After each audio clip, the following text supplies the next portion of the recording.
catatan dulu.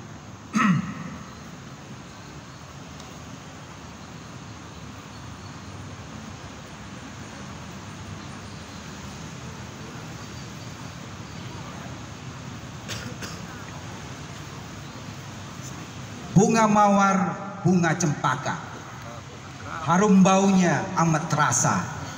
Satu nusa, satu bangsa, tetap bersatulah wahai Indonesia, merdeka! Mohon maaf karena hari masih di penghujung bulan Agustus. Tentu kita dengan kerendahan hati patut untuk mengucapkan selamat ulang tahun kemerdekaan RI yang ke-79, dan juga mari kita sama-sama berdoa untuk para pejuang kemerdekaan serta pejuang kebudayaan dan kesenian yang telah mendahului kita, khususnya para budayawan dan seniman Sumatera Barat. Untuk itu dengan kerendahan hati kita kirimkan Al-Fatihah untuk mereka. Al-Fatihah dimulai.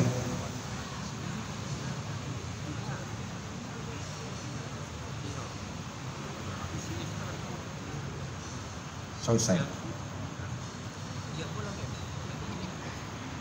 Yang terhormat para anggota Presidium Forum Perjuangan Seniman Sumatera Barat yang hadir pada malam ini, ada Uda Airi, ada Damawan, udah Safi Sarifudin, dan Dazam, Dajeb, dan kawan-kawan lagi yang lain-lain yang tidak bisa saya sebutkan satu persatu. Kemudian juga yang terhormat panitia pelaksana Forum Perjuangan Seniman Sumatera Barat bulan Agustus tahun 2024 yang keempat untuk panggung ekspresi. Kemudian Bapak Ibu Saudara sekalian yang berbahagia, Assalamualaikum warahmatullahi wabarakatuh.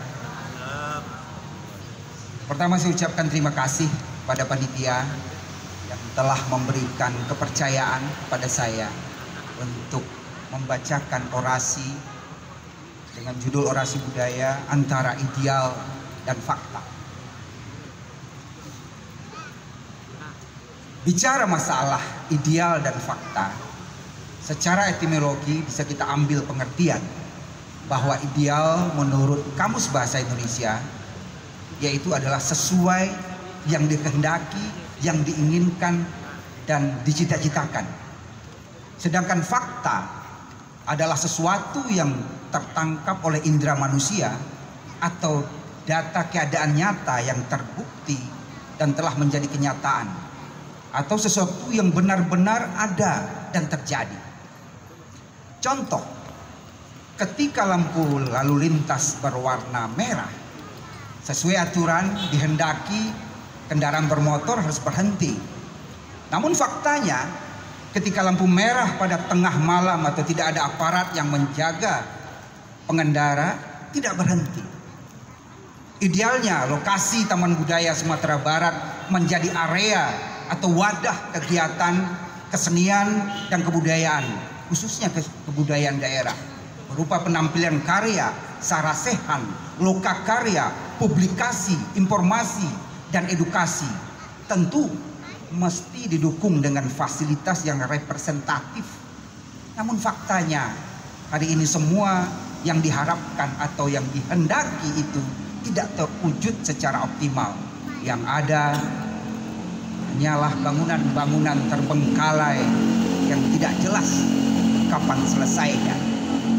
Idealnya dalam demokrasi suara rakyat diakomodir, tapi faktanya kehendak penguasa dan partai politiklah yang berlaku. Idealnya dalam kontestasi pilkada ada calon yang dipilih lebih dari satu pasangan, tapi faktanya ada calon kepala daerah yang melawan kotak kosong.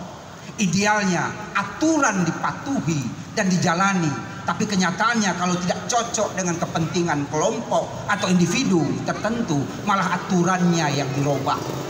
Pertanyaannya, apakah kita biarkan? Tentu tidak. Ini harus dilawan, harus dikritik, karena mengkritik adalah hak warga negara yang dijamin oleh konstitusi dan undang-undang. Ada ungkapan atau pepatah orang Minang mengatakan, nan adai laku, nan laku tabali tajua, nan tabali tajua lama di awak, katuju di orang, bana di atehnya.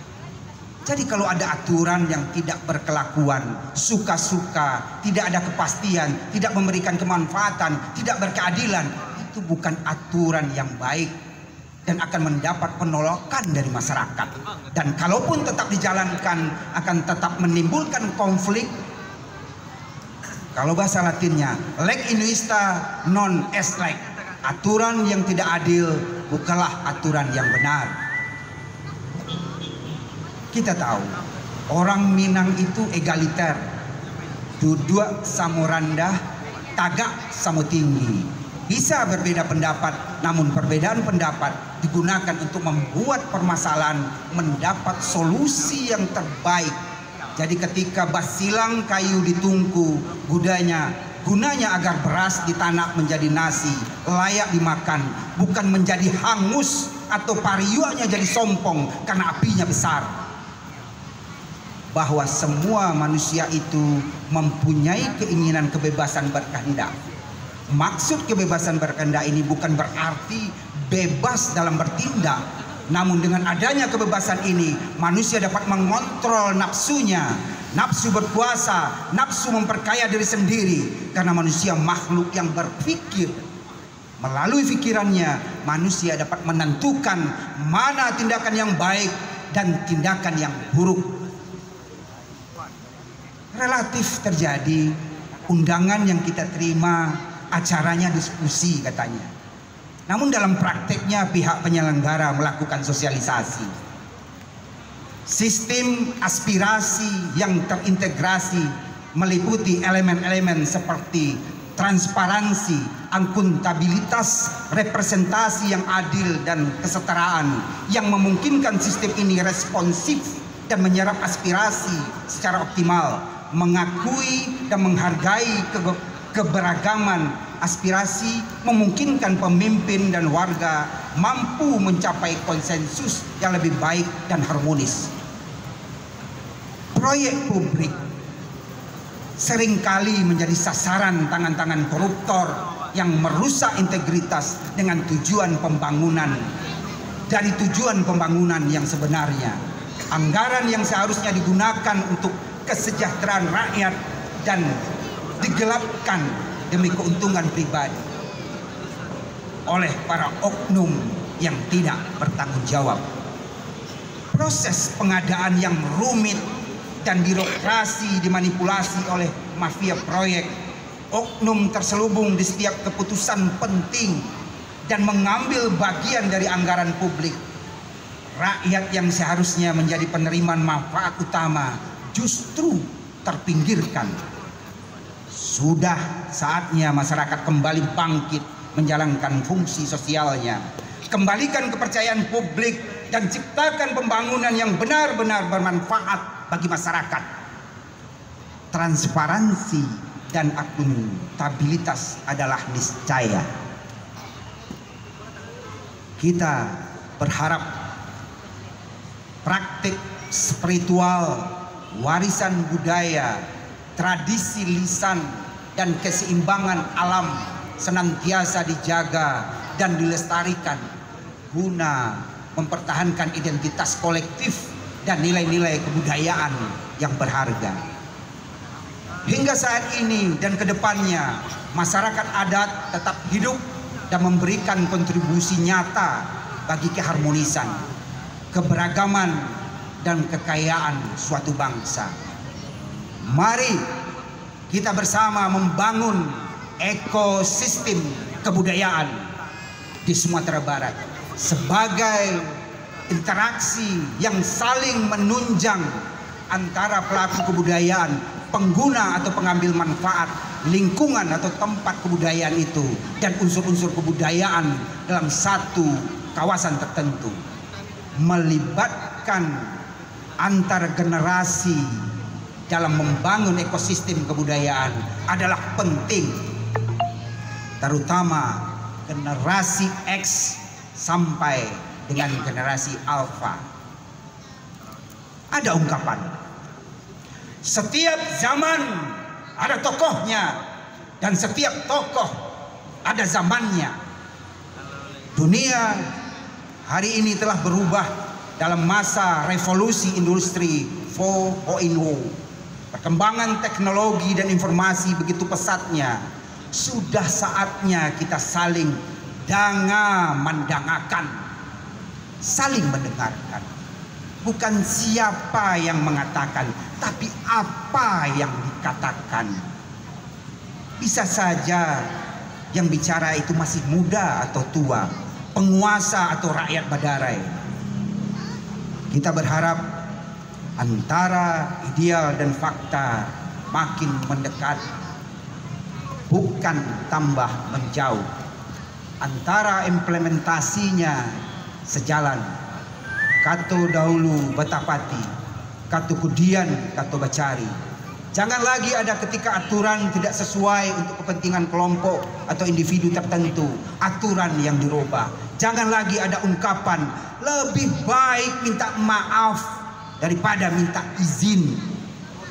Memang kita sebagai manusia harus bisa saling memaafkan, karena Tuhan saja Maha Pengampun dan Maha Penyayang. Namun ingat, Tuhan menyediakan surga dan neraka, jadi tidak ada yang kebal hukum. Semoga momen perjuangan seniman Sumatera Barat yang disingkat FPSB ini bisa menjadi monumen bagi generasi mendatang.